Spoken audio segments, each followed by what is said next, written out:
Trapped in the darkest depths of the Underdark, where madness festers, demons rule, a band of unlikely heroes must escape imprisonment, only to return again to survive unspeakable horrors and fight their way back to the light. But the Underdark doesn't let go so easily. This is Out of the Abyss.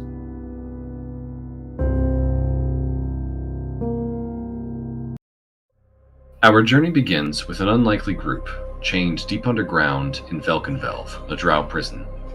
The captors intend on selling their bounty into slavery. Thavos, the brooding Shadowfell warrior who knows nothing of his past, plans and schemes for an escape. Tarin Tallgallow, a well-spirited halfling, looks about the cell and weighs her options. Seeker, a mysterious imp warlock, wrestles with his inner demons and his patron. Listos, a brilliant copper dragonborn inventor, works with others to create a plan. Aside the player characters, Jimjar, a mysterious deep gnome with an addiction to gambling, Ront, a tough but quiet orc, Darendil, a quaggoth who claims to be a polymorphed elvish prince, Sereth, a frail drow man, Shushar, a pacifist Kuatoa, Eldith Feldrund, a sour but determined dwarf scout, Stool, a small myconid sprout, and Topsy and Turby, reclusive deep gnome twins, all fill the cell.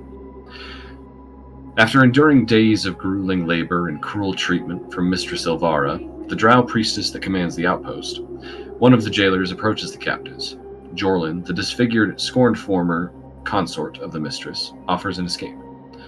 While taking the opportunity, chaos ensues and demons crash into the cavern, causing enough of a distraction for the group to jump from the bridges spanning the cavern, and make their way into the tunnels of the Underdark, separating from Eldith. After wandering for a few days, the group runs into Brand, a bumbling Goliath druid who harnesses the power of fungus and rot that offers to guide them to safety. Sereth, who begins exhibiting strange symptoms of fungal infection, agrees with Brand that safety will come in the Neverlight Grove, a myconid colony to the east. Upon arrival, the group finds that there is a divide in the normal harmony of the grove. Fanatics, led by Sovereign Philo, are preparing for a wedding with the Great Cedar, a woman who offers a wondrous surprise. Tarin and Thavos decide to investigate in the night, finding signs of terrible mutilation and torture of other humanoids that have visited the grove. Sereth finds himself drawn to a hidden part of the grove and dies as his body is taken over by his infection, becoming a spore servant of an unknown power. Thavos tunes into his surroundings, sensing the presence of fiendish energy near. He is sucked into a horrible vision of an extremely powerful demon that holds control over the fanatic myconids. Fearing that he senses Zugdamoy, the Lady of Decay herself, he encourages the group to make a quick retreat. Leading the pure myconids away from the grove and from the fungal queen's influence, the group parts with the myconids and leaves Stool with them. Traveling southwest, the group is led by Shushar to what they hope is real safety. The Kuatoa takes them to Sluvlodop, a Kuatoa town nestled by the side of the Dark Lake. They quickly find out that this settlement is under a similar conflict as the Grove.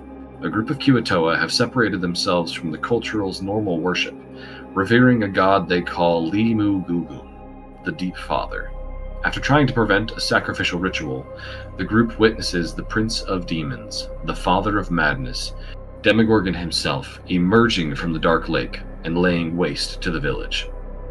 Listos finds himself locked in madness. Shushar is brutally killed, and the group, again, flees for their lives. While traveling across the Dark Lake to the deep gnome city of Blingdenstone, the group finds themselves suffering from strange dreams, disturbing nightmares that haunt their memory and influence their thought. Some of them, especially Listos, lets their guard down enough to be manipulated by these dreams. Secrets are unveiled, such as Seeker's tragic past as a soldier who made a deal that went sour, of Tarin's beloved grandfather who was an adventurer in his day and who left behind a mysterious tattoo, Topsy and Turby and their true nature as were-rats. The group ponders the strange situation they find themselves in, the rise of demonic influence in the Underdark.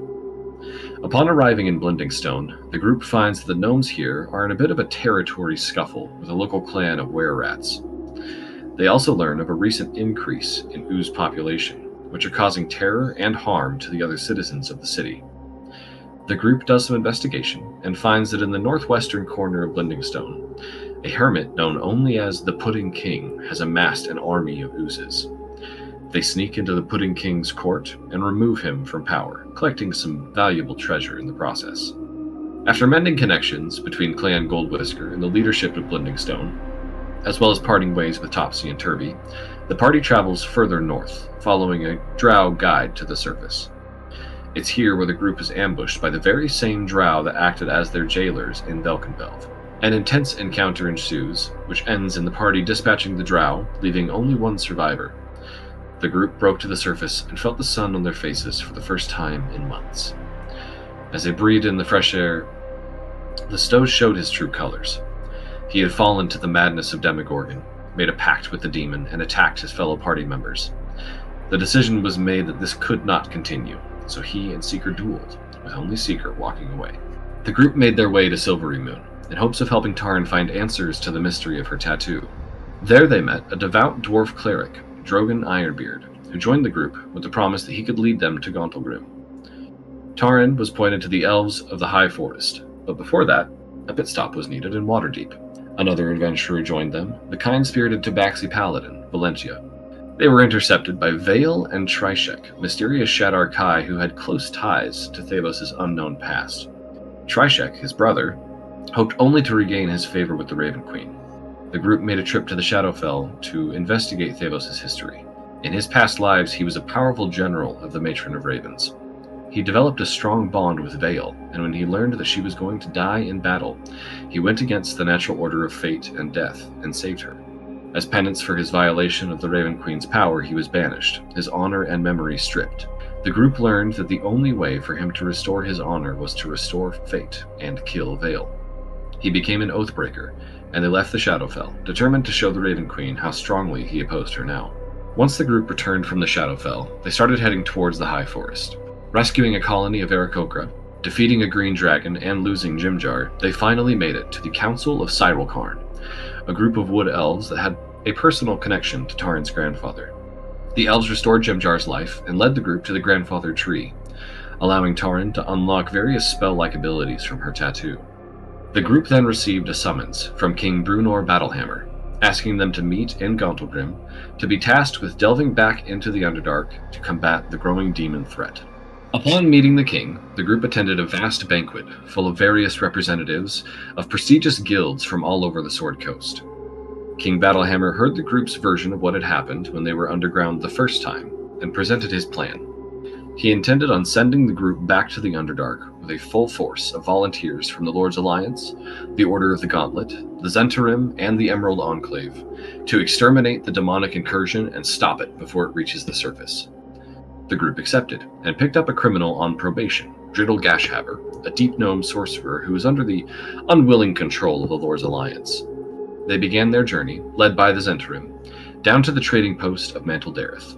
Upon arriving in Manteldareth, the group met with Gazrim Dulok, a trading specialist, who gave them directions to Graven Hollow, an ancient library ran by stone giant prophets. There they were able to research events in the past, view visions of the present, and access prophecies of the future. They did lots of digging, learning about the Demon Lord's current whereabouts, as well as motivations, weaknesses, and goals of the demons. They saw various echoes of other visitors of the library from different times. They also met Vizerin Devere, a drow mage who had similar goals to the group, perhaps with different methods. He invited the group to his tower near Blingdenstone to discuss plans and collaborate. Before leaving, Jimjar decided that then was the best time to reveal himself as Dritz Do'Urden in disguise. He had experienced memory loss and madness, but had been restored and intended on being fully honest with the group from this point on. The party finished their research in Graven Hollow and made their way toward Vizerin's Tower of Vengeance, through an area of the Underdark known as the Worm Writhings. Unfortunately, they ran into Yanaghu, prowling the tunnels. He caught their scent and rapidly chased them.